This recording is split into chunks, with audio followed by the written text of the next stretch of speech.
La religion de l'argent ne recule devant rien, même pas devant la mort. Peu importe les individus, peu importe le climat, peu importe l'environnement, seul le profit compte.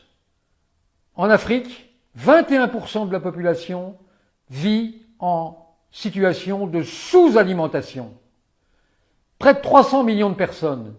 Eh bien, ça n'empêche pas les multinationales et les fiscotrafiquants qui les conseillent de procéder chaque année à 224 milliards de dollars d'évasion fiscale qui quittent l'Afrique.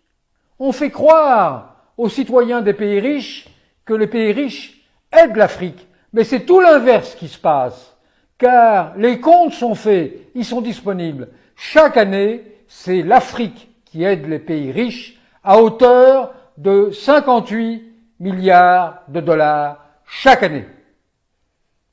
Dans les pays riches, les organisateurs de l'évasion fiscale, les fiscotrafiquants, sont de véritables braqueurs professionnels.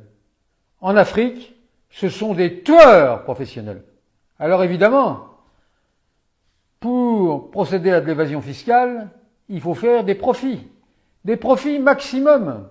Et pour faire le maximum de profits, il faut faire jouer la concurrence salariale comme on fait jouer après la concurrence fiscale entre pays. La Chine est devenue, pour ces multinationales, beaucoup trop chère. Le Bangladesh, même, qui jusqu'à présent tenait la corde en matière de concurrence salariale, c'est trop cher aussi. Donc qu'est-ce qui se passe? Eh bien, le capitalisme a une capacité d'adaptation absolument formidable.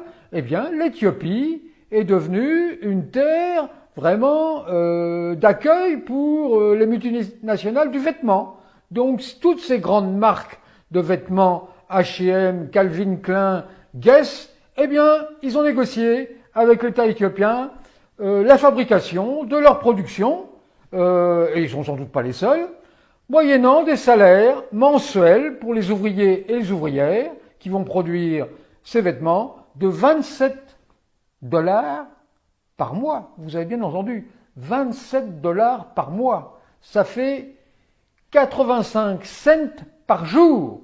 Eh bien, ils vont les payer à ce prix-là. Mais ce prix-là, vous devez le comparer aux normes édictées par la Banque mondiale qui indiquent que l'extrême pauvreté, c'est vivre avec 1,90 $ par jour. Eh bien là, les ouvriers éthiopiens de ces magnifiques multinationales, ils auront 85 cents, moins de la moitié du seuil qui définit l'extrême pauvreté.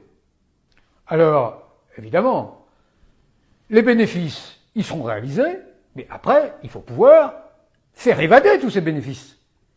Mais la logistique est installée. Les Big Four, les fameux Big Four, les trafiquants de l'évasion fiscale, ils sont là.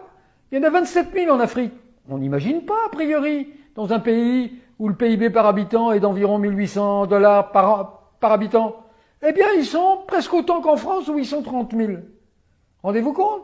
Et puis, il y a des paradis fiscaux locaux qui ont été créés. On pense souvent à l'île Maurice, aux Seychelles, pour ceux qui connaissent un peu. Mais il y en a bien d'autres qui ont été créés. Il y a le Botswana, qui est un paradis fiscal. Il y a le Swaziland, qui est un paradis fiscal. Le Cap-Vert, le Ghana.